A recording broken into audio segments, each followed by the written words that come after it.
Assalamualaikum warahmatullahi wabarakatuh.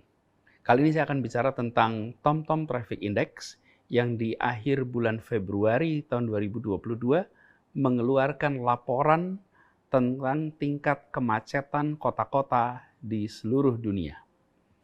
Jakarta semula adalah salah satu penghuni daftar TomTom Traffic Index paling atas. Dan di tahun 2022 ini, bulan Februari kemarin, keluar laporannya yang menyatakan Jakarta berada di ranking 46 kota termacet dunia. Congestion levelnya 34%. Apa yang terjadi? Tahun 2017, ranking Jakarta di dalam tingkat kemacetan dunia itu adalah nomor 4 termacet di dunia, dengan congestion level 67%.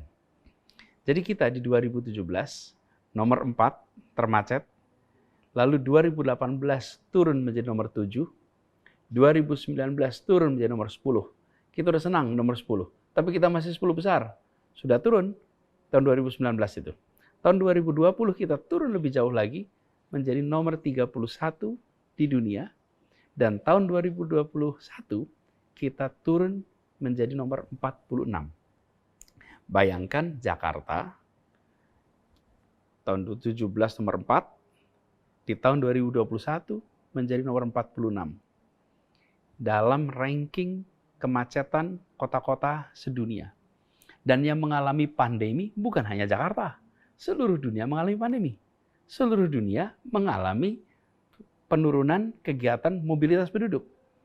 Tetapi apa yang terjadi di kota kita ini? Ini bukan semata-mata soal prestasi pemerintah saja. Karena kemacetan adalah kegiatan kita semua. Jadi ketika Jakarta menjadi kota yang diakui dunia telah keluar dari daftar kota paling macet di dunia, ini adalah hasil kerja kita semua. Hasil kerja seluruh masyarakat di Jakarta. Karena kita melakukan pilihan-pilihan strategis yang dampaknya pada penurunan kemacetan. Kita syukuri ini sambil kita tengok apa faktor-faktor yang menjadi penyebabnya. Nah, sebelum kita masuk ke situ, sekarang kita lihat data-datanya sebentar. 1. Di awal tahun 2018, kita memulai sebuah program namanya Jaklingko, di mana kendaraan umum di Jakarta diintegrasikan di dalam satu sistem, namanya Jaklingko itu. Integrasi tiketnya, tiketingnya, integrasi rutenya, dan integrasi manajemennya. Ini adalah sebuah ikhtiar kita untuk bisa membuat kendaraan umum terjangkau secara harga, terjangkau secara jarak, dan memberikan kenyamanan. Karena penduduk kota ini, dan dimanapun di dunia, tidak akan pindah dari kendaraan pribadi ke kendaraan umum jika kendaraan umum tidak memberikan kenyamanan dan keterjangkauan. Itu kata kuncinya. Itu dimulai tahun 2018, awal tahun. Dan apa yang terjadi kemudian? Kita lihat beberapa data. Di tahun 2017, jumlah pengguna kendaraan umum itu adalah selama 1 tahun 144 juta. Di tahun 2019, dalam waktu 2 tahun, meningkat menjadi 288 juta. Meningkat 2 kali lipat. Dan pengguna hariannya yang semula adalah sekitar 350.000 penumpang per hari, di tanggal 4 Februari 2020 dia mencapai angka 1 juta per hari. Bayangkan dalam waktu kira-kira 2,5 tahun, hampir 3 tahun, jumlah penumpangnya meningkat 3 kali lipat. Jadi yang muncul adalah masyarakat berpindah dari kendaraan pribadi ke kendaraan umum. Apa yang terjadi dalam situasi itu? Keterjangkauan. Di tahun 2017, jangkauan kendaraan umum kita hanya 42% dari wilayah Jakarta. Di tahun 2019, dia berubah menjadi 82%. Dan di akhir tahun 2022 ini kita targetkan di atas 95%. Lalu rutenya, di tahun 2017, rutenya hanya 109 rute, dan di tahun 2021 itu sudah menjadi 248 rute. Jadi lompat 2 kali lipat. Lalu jumlah armada. Armadanya semula adalah 2.300 dan kini armadanya menjadi 4.100. Jadi memang ada lompatan 2 kali lipat, jangkauannya 2 kali lipat, jumlah armadanya meningkat hampir 2 kali lipat. Dan ketika ini dilakukan secara terintegrasi, maka pengalaman menggunakan kendaraan umum membuat warga memilih untuk meneruskan menggunakan kendaraan umum dan punya dampak pada masyarakat sekitarnya. Karena promotor yang paling baik atau orang yang atau marketer yang paling baik adalah pengalaman orang lain. Word of mouth, ceritanya, pengalamannya. Nah, ditambah lagi stasiun-stasiun Jakarta kita integrasikan. Jadi stasiun kereta api dengan kendaraan angkutan darat itu disiapkan fasilitasnya untuk menjadi satu kesatuan.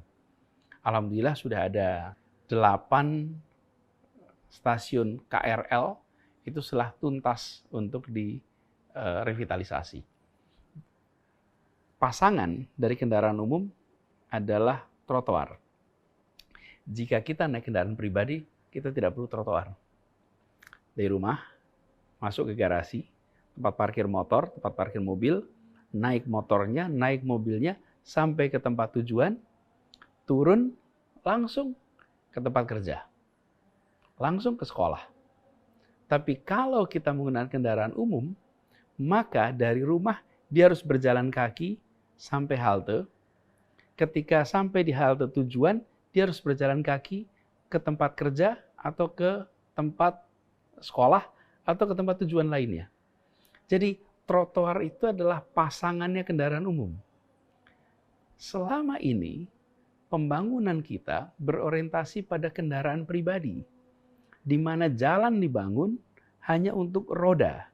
Jalan tidak dibangun untuk kaki. Sekarang yang kita lakukan di Jakarta adalah complete street. Complete street itu artinya apa?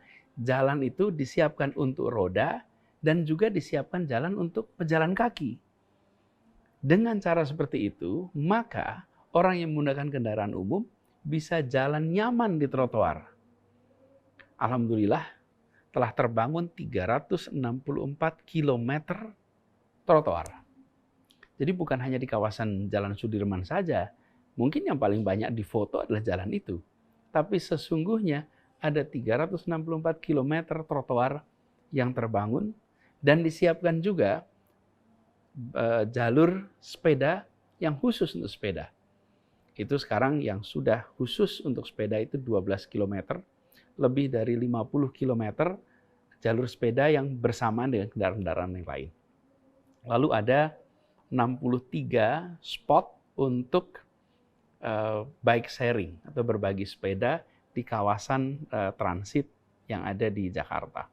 Jadi ini semua adalah ikhtiar kita di pemerintah untuk menyiapkan fasilitas bagi pejalan kaki, bagi pengguna kendaraan umum, pengguna sepeda. Tetapi itu semua tidak akan berdampak bila warga Jakarta tidak menggunakannya. Nah, kita bersyukur bahwa warga Jakarta merespon dengan baik. Berbondong-bondong menggunakan kendaraan umum, beramai-ramai menggunakan trotoar, beramai-ramai menggunakan sepeda. Maka terjadilah perubahan di kota ini. Jadi ini adalah prestasi bersama, ini kerja bersama. Tanggung jawab kami di pemerintahan menyiapkan infrastrukturnya, tanggung jawab dari masyarakat adalah memanfaatkannya. It takes two to tango, tidak bisa sendirian. ketika Jakarta keluar dari daftar kota termacet di dunia, ini adalah hasil kerja bersama kita. Sesuatu yang patut kita syukuri, tapi belum tuntas. Kita masih harus mendorong lebih banyak lagi yang mau menggunakan kendaraan umum, yang mau menggunakan trotoar, yang mau naik sepeda. Karena inilah yang harus kita dorong terus. Tapi sebagai sebuah proses awal, perjalanan 4 tahun ini impresif. Bangga kita pada warga Jakarta, bangga kita pada masyarakat yang memilih untuk mengubah kebiasaannya menjadi sebuah kebiasaan warga kota modern, kawasan padat penduduk. Lalu kita tahu bahwa di Jakarta ini tantangannya bukan hanya soal kemacetan, tapi ada tantangan polusi udara juga. Jadi kalau terkait mobilitas ada 2. Ada congestion, ada pollution. Ada kepadatan lalu lintas, dan ada polusi. Karena itu kemudian kita mendorong elektrifikasi, penggunaan kendaraan berbasis listrik untuk bisa digunakan di kota ini.